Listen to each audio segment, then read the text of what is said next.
Obviously, this is a finished mouse.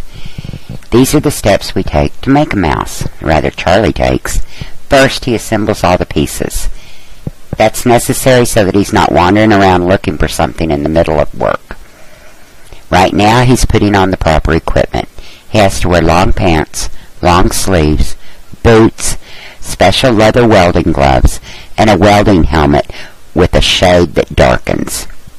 The reason for that is to protect his eyes from the sparks of the welding. You'll see that in a moment. If you look at them full on without a helmet, you will burn your eyes and have to go to the emergency room to get treated for what's called flash burn. He's taking 2 plumbing elbows, putting them together to make the body and the head. He uses a MIG welder where the wire comes through the tip, as you see there. There's the flash I told you about. Only takes a few moments to put them together. It's just called a spot weld. He'll then take the washers to make ears. He's going to demonstrate to you how hard it is to hold that thing still while he's holding the washer up against it. So he gets out one of his nifty little gadgets. Any minute now he'll get it out.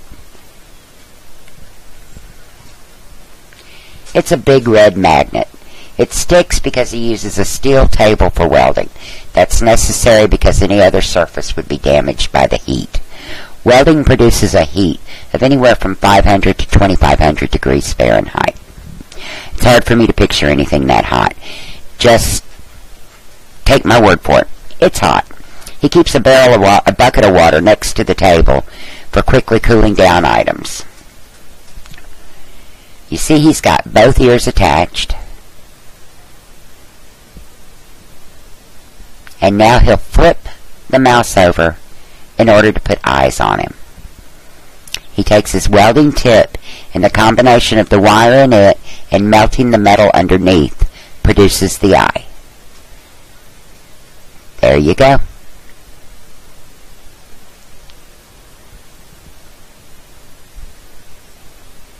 He'll flip it over.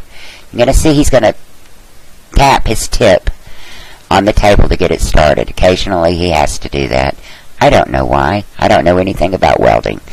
I do know that if you want to learn about welding, we recommend that you go to a local community college, or the Goat Farm here in Atlanta offers welding classes.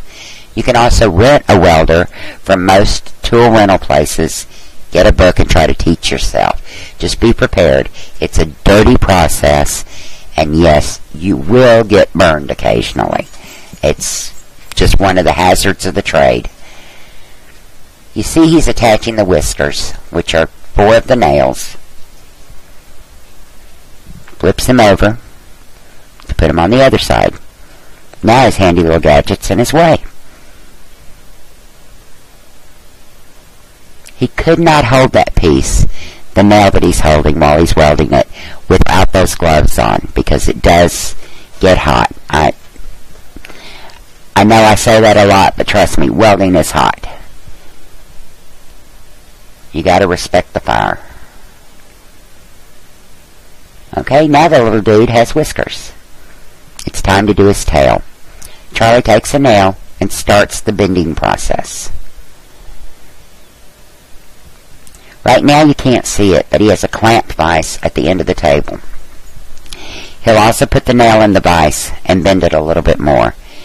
In a bit, whenever we pan over the area, you'll see the vise and the other things that he has in his work area.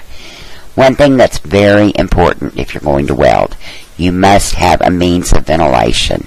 You'll notice Charlie has a very large fan in the window. You could also weld outside, which is recommended.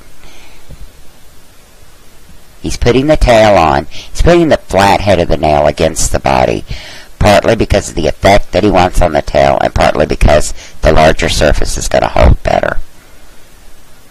See, there's the vise I told you about, and there's the fan over in your left-hand corner. Now he needs to clean it up. The mouse is essentially complete, but Charlie wipes off all the gunk that he gets from welding, pieces of metal, dirt, whatever. And this is a finished mouse. We thank you for watching and hope you'll tune in for our other videos. Bye!